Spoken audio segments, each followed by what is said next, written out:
Whenever you need to superimpose somebody over graphics, most likely you'll have footage of them either shot on green screen or blue screen. And the tool we're going to explore in this video is Keylight. And Keylight is probably the best tool in After Effects to deal with both blue screen and green screen footage. Let's scrub through the timeline by clicking on our current time indicator, and you can see I've got some video footage of a woman shot on green screen. Now we need to key out this background. So to get started, let's select layer 1 and go up under Effects. In the Effects section, we need to go to Keying. Then we should navigate down to Keylight 1.2. When you choose Keylight, you'll see it populate in the Effects Control panel. I'm just going to make that panel a little larger so we can more clearly see what's going on. Instead of starting with our top panel here, let's jump right down to the first eyedropper. Go ahead and click on the eyedropper and hover over your footage. Once you're over an area of green, go ahead and just click. Now, sometimes when you go to key green screen, you'll notice the footage has some varying colors of green. Then it would behoove you to try and click around on different green values just to see which one keys out better. Now, when I clicked on this, it's kind of hard to actually see what's happening in the scene. If we scrub through the footage, you can still see there's some noise. So we need to be able to play this footage back so we can see just how noisy the image is. And rather than having it play back all 10 seconds all the time, I'm just going to move my current time indicator to around 3 seconds and press N to reset the end of my work area. Now we can press Home and 0 on your keypad to load up a RAM preview.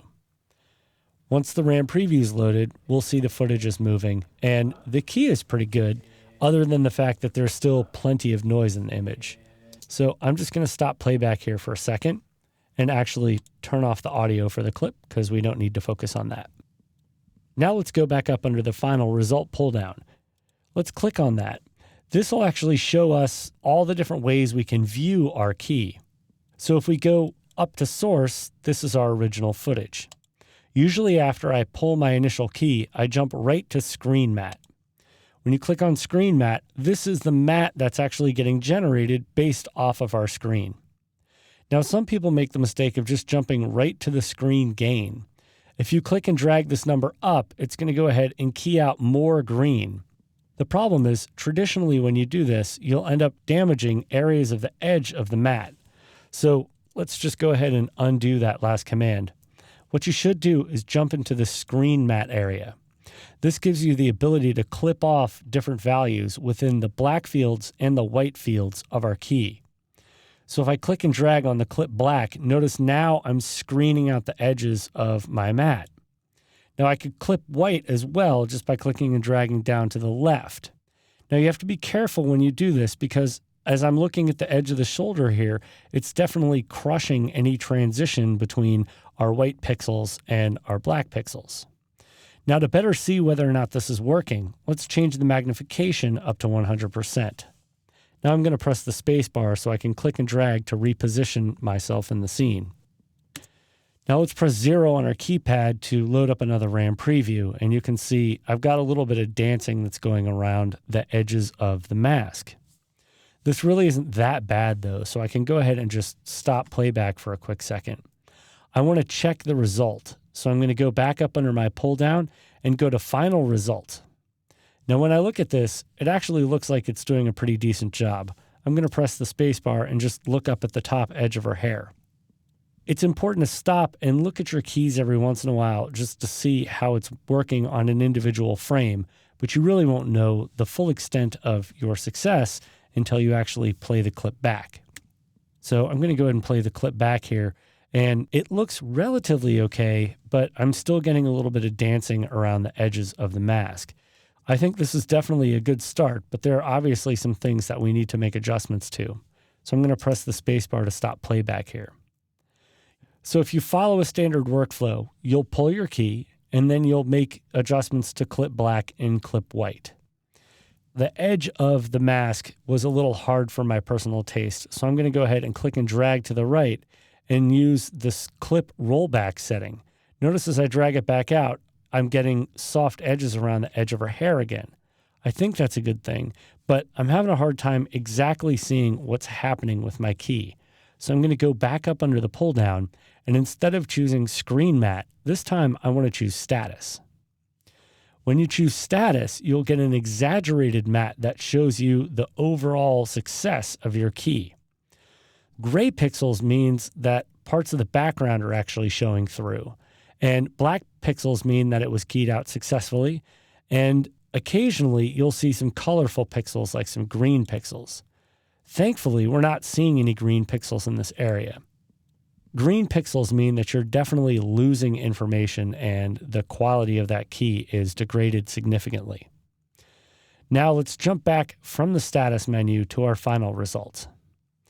The next way of trying to clean up this key is with despill bias. Now, most of the time when you use despill bias, you can leave this lock biases together. The only time you ever really have to unlock this is when the footage is just horribly out of color balance. Obviously, that's not the case with this footage, so I'm going to try and adjust the despill bias just by clicking on the first eyedropper and then choosing her skin tone. I'm going to choose something over here on the edge. When I go ahead and click on that, notice I've had a drastic change. Let's Command-Z to undo, and then I'll go ahead and Shift-Command-Z to redo. Notice a lot of the green actually got sucked out of the image. Just to double check and make sure that everything's going okay, I'm going to go back to my status matte. Now when I applied that, notice I'm letting a lot of information through my image. So there's another way of trying to deal with this inside area. I could go back to clip white and drag, and now I'm knocking out those pixels. But notice as I drag, now I'm getting the dreaded green pixels, which are letting me know that I'm losing image data in that specific area. Now that we've clipped this, let's go ahead and try and despot the white. I'll go ahead and click and drag to the right, and while that may be cleaning up something, I can still see some of the green pixels. So I'll just undo that. Now we can look at the replace method option. I want to jump back out of my status menu to my final result. Let's change the replace method to source. Now I can kind of see what's going on in the footage a little more clearly. Let me just undo that, and then here we'll redo that change. It appears as though it helped fill in those areas that were turning green in our status matte. Let's go back to status. I still have those, but I'm still liking what resulted from the replace method being set to source. Now we'll go ahead and click and drag and screen despot the white. Now let's zoom out on our key here, and you can see I still have a bunch of noise over here on this side, and I have this funny area over here.